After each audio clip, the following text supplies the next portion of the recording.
Hey Facebook, Paul with the Culture Ride here. I'm here with Pat.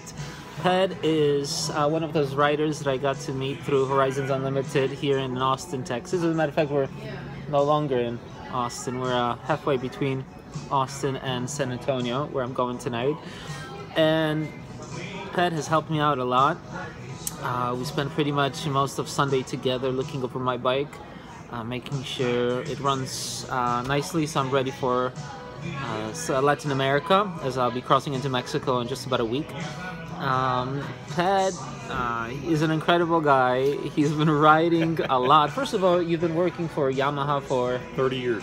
30 years, and several years ago he had the intention of leaving home and being gone for about 5 years. Because of certain circumstances, good ones, he cut his short. He cut his trip short. But the farthest he actually got was Poland.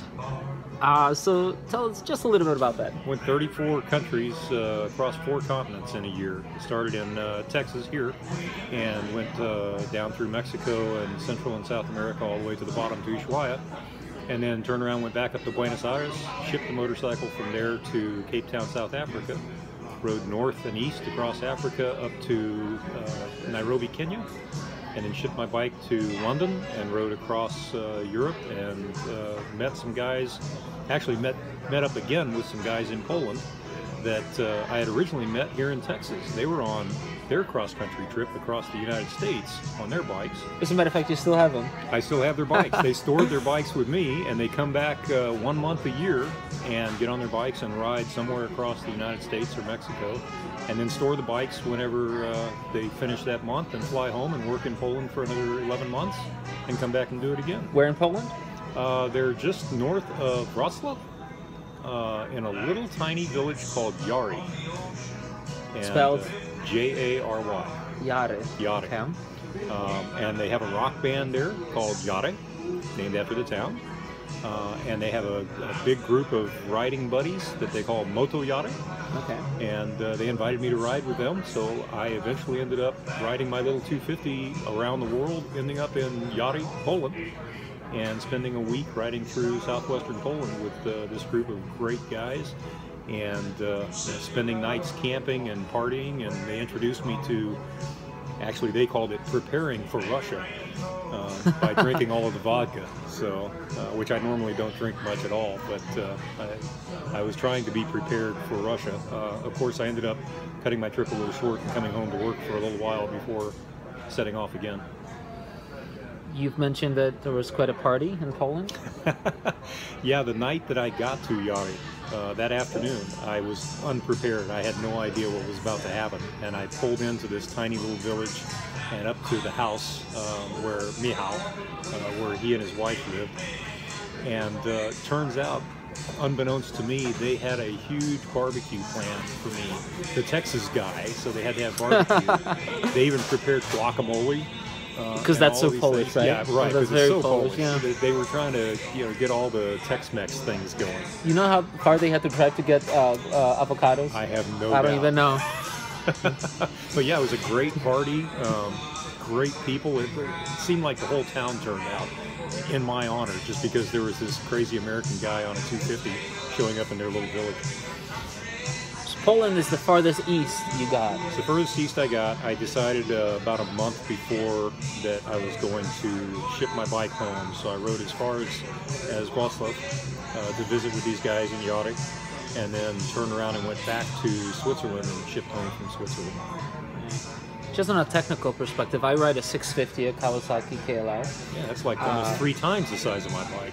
In the U.S., it's a fairly small bike. It is. It's considered, 650 is considered fairly small in the United States. You get to South America, it's a bulky bike. My bike, my little 250, is considered a big motorcycle in South America. 125? 125 is the normal size, yeah. And so my bike now has almost 9,000 miles on it. Mm-hmm. And depending how you look at it, that's a lot. So your 250, that engine has seen difficult times. Has 32,000? It has 32,000 on it. I left home with a little over 1,000 miles on it, and I came home with a little over 32,000 miles, and never did anything to change the oil and oil filter and clean the air filter. And for many folks out there, primarily in the U.S., like we've already discussed, the media has a tendency to persuade that geographical area in a very negative light. What would be your comment? Everywhere I went, I met nothing but friendly people. It didn't matter what the country was. Everyone was curious because they saw the Texas license plate and asked where I was from, where I was going, and they couldn't believe that I was doing this on such a small motorcycle. Everywhere I went, Mexico, Nicaragua, all of Central America, South America, people just went out of their way to help me. They were friendly. A lot of them offered places to stay, food, whatever. I never had any negative experiences. With the exception of Bolivia at the border crossing, but that's just because I'm American and was on a U.S. passport. But even then, it wasn't really a problem. For someone who, so I made the decision, I made that move to actually embark on my journey. For people who are reluctant to do it, they're scared, maybe they think they need to spend 2 years preparing. What's your word of advice? Do it, and do it as soon as you possibly can. There's no downside to it, really. My experience taught me that there's this term called paralysis by analysis, that if you plan long enough, you'll talk yourself out of it. And one of the things that I regret is I planned my trip so much that by the time I got to these incredibly fantastic places, I felt like I'd already been there because I read so much about them on the internet. And I think it's more important to have an idea of where you want to go and what you want to see, and then just go experience it. And just do it. It's a lot easier than you think. To me, it's less expensive to travel than it is to stay in the United States. Average rent is what? Let's just say you're in a urban setting, a fairly large American city. If you're renting a two-bedroom apartment, that's $1,200. Let's just say. I would say at least that. At least that. If you divide it by 30, you're staying at a fairly comfortable accommodation. Oh, it's way more than I spent on the road. Yeah, between rent, insurance costs, taxes, food costs, all of those things in the United States are more expensive than almost all the countries that I rode through. Now, if you're home, you have income. Sure. But for example, I rode from Chicago to South Dakota, Sturgis, and I spent 5 days there. So I've been on the road for about 2 weeks already, and I don't think I spent $200. Exactly. And you can find the entire way. You will find people who are willing to help you out. You'll find inexpensive accommodation. I spent a lot of time eating local food wherever the locals ate, which is incredibly inexpensive. I think most dinners in Mexico and Central America, I probably spent on average around $3 to $3.50, and that included the drink. So it's just great food, great people, and very inexpensive. Any advice in terms of safety? What precautions one should take?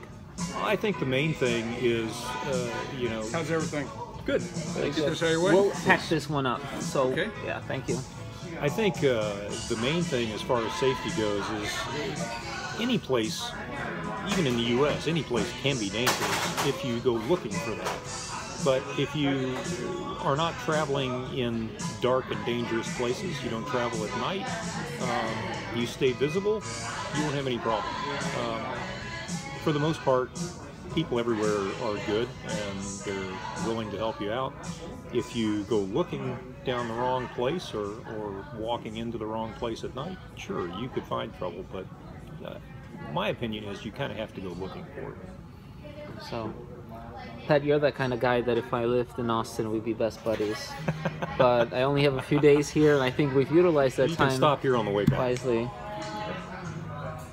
There's this story a friend shared once. These two British guys were on a competition. They were sailing, right? And they were on a competition who would sail around the world fastest. One guy clearly got there a lot earlier, but He thought it was such an amazing experience. He decided to do it again. He did it 3.5 times. And if I end up back in Austin, that means I'm on a second loop. So we'll see what if you're back in Austin within a few years from now, I'll be on my second loop, so you might miss me. Okay. But you're welcome to stay. I can house it. Absolutely. Thank you so much. Thank you for sharing all this information with everyone. And part of why I travel is to inspire others, get outside of their box. And you see, traveling around the world is the extreme side of things. I think that's the most important thing, is to get out of what you're used to in your culture and experience other cultures. And I think it was, I can't remember who it was that said it. It might have been Mark Twain, but somebody made the comment about if you never travel, you only experience or only know your own little world. And until you get outside of your world and experience other cultures, you'll never truly appreciate how everyone else lives. And to me, that's the most important thing. Get out and experience other cultures and bring that back with you, and it'll change your life. It'll change how you live. It did mine. There's also this saying that unless you're either growing or you're dying in life. Right. Same with your perception of culture and various people around the world. Unless you're learning more, you're just getting, your box is getting smaller and smaller, and your perception of the world is getting more and more close-minded. Yes. Unless you expose yourself to more. So there's that saying lately that I keep seeing that says the world is a book and those who don't travel read only one page. Seen that many times. Well, the thing is, there's also the financial aspect of things. Sure.